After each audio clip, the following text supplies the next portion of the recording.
Well, folks, if you're hearing my voice, that means you didn't heed my warning and you want to learn something. Well, that's a good thing that you want to learn something because the guru's here to teach you something today. What we're going to go over today is how the guru feels that a lot of folks out there, and it might even be you, wants to be a redneck deep down. Have you really ever thought about it? Some of the things you do that might make you want to be a redneck or think you was a redneck. And you may not even thought about it that way, but when we get done, you may look back and say, hey, he had a point there.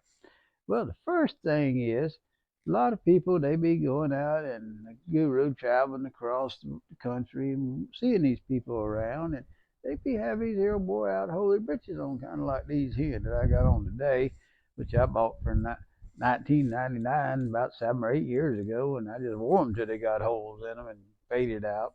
But folks would be buying them in stores and stuff already wore out with holes in them. And I know that because I was traveling out west with a load of deer feeders that I sell. And I got out there, I seen this young man, and he had on a pair of breeches, looked like somebody, he got in a knife fight. There was so many cuts and holes in them breeches. And I asked him, I said, son, you need some money to buy you some breeches? He said, no, man. He said, I paid $99 for these breeches. I said, you said, what? I said, the guru could have been a billionaire if he'd have just thought about it and kept all them breeches. Evidently, people pay a lot of money for old boy out breeches. But he told me, he said, hey, dude, he said, these things are in style. The women love them. I'm like, women show is different than it was when the guru was coming up. Because if you'd have went to town with a bunch of holy breeches on, they'd think you was broke and didn't have no money. And the last thing they want to do is hook up with a broke redneck. Now, they might hook up with a redneck, but it wouldn't be one of them broke ones, that's for sure. Because, they didn't want none of that.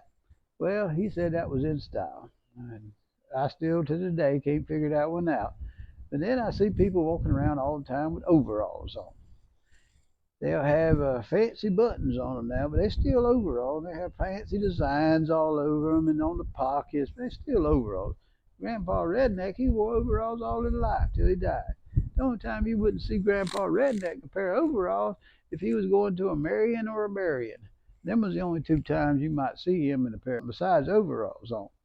Well, that brings me to the second part of this thing that tells me that a lot of folks want to be rednecks.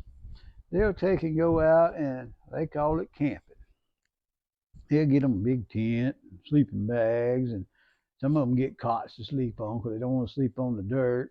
And they'll go out in the woods or by a river somewhere and they'll pitch that thing and they'll camp in it. Well, they spend bukus of money on equipment and bug spray because them bugs gonna tear them up while they're out there because the bugs live out in the woods and we know that because if you was a redneck, you'd already know that that's just part of being a redneck, being have to deal with the bugs. You just kind of swat the little boogers and get rid of them.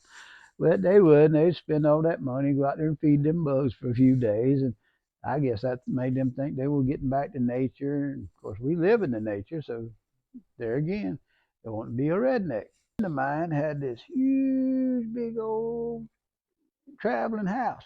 He called it a camper. And I'm like, dude, it's a house. That thing ain't no camper. It's got reclining chairs. It's got a freezer in it, a refrigerator, a toilet with an automatic butt wiper in it. It's got a big screen TV. It's got a satellite dish on top. That's a house, dude. That ain't a camper. But to him, that was a camper. But he take it down to what he called the camp, which was in the woods. So I guess he was trying to get there, but he wanted to bring the house with him. So that brings me to my third reason I think I want to be a redneck.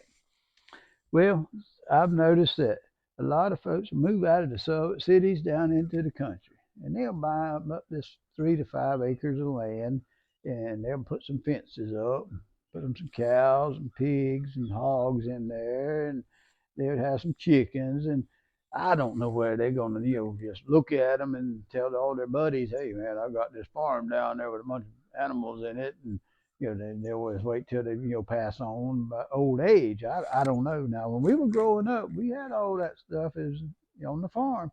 Yeah, but we used it. We'd take and butcher it at a certain time. And when we needed some meat for pork or beef or chicken, and, we used it. That's part of being a redneck. You learn to survive.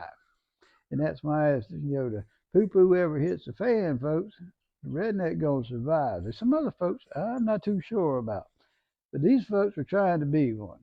But now let me explain something to you, and this is what you're going to learn today.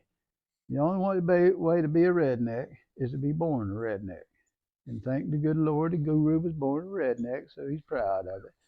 Now, you can do things to, kind of get back to there, but to be a true redneck, you had to be born that way.